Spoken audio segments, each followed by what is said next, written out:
Има пропусти во делот на лекувањето на 19-годишната родилка од струмичкото село Баница, Станка Михајлова, која била породена во Штипската болница со царски рез, дознава Канал 5 од извори во Министерството за здравство. Она што било констатирано во извештајот на ДСЗИ е дека дежурниот гинеколог од струмичката болница не го повикал анестезиологот во болницата за царски рез, туку ја препратил родилката сама во Штипската болница, каде била породена со царски рез и имало одредени пропусти, дознава Канал 5. Од Министерството за здравство потврдија дека ДСЗИ завршил со инспекцискиот надзор во сите здравствени установи каде била прегледувана родилката. Исто така се чека извештајот на комисијата од стручен надзор, составена од лекари специјалисти по неврологија, анестезиологија, гинекологија, радиологија и неврохирургија. Со цел да се обезбеди целосно независна и објективна стручна процена, Министерот за здравство побара од Комисијата за стручен надзор да биде вклучен и медицински експерт од соседна држава.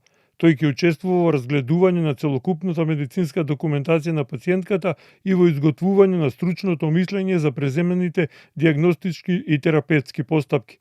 По завршување на стручниот надзор, Министерството за здравство ќе информира јавноста за наодите и заклучоците. За здравствената состојба на Михајлова проговори нејзиниот свекор, кој објави видео изјава каде објаснува дека еден месец по царскиот рез неговата снаа не може да оди и покрај лекувањето на клиниката за неврологија се уште е во инвалидска количка. Ја давам можноста, ако е лекарска грешка да се отпоради, јас мислам дека е лекарска грешка и сакам некој таа одговорност да ја сноси.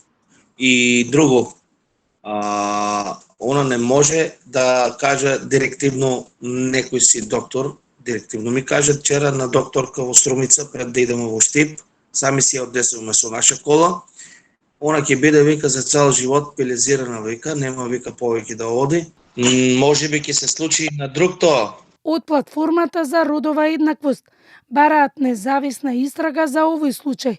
Надлежните институции да обезбедат независна и транспарентна стручна постапка за утврдување на сите околности поврзани со случајот каде 19-годишната жена по породувањето остана во инвалидска количка со сериозни здравствени последици.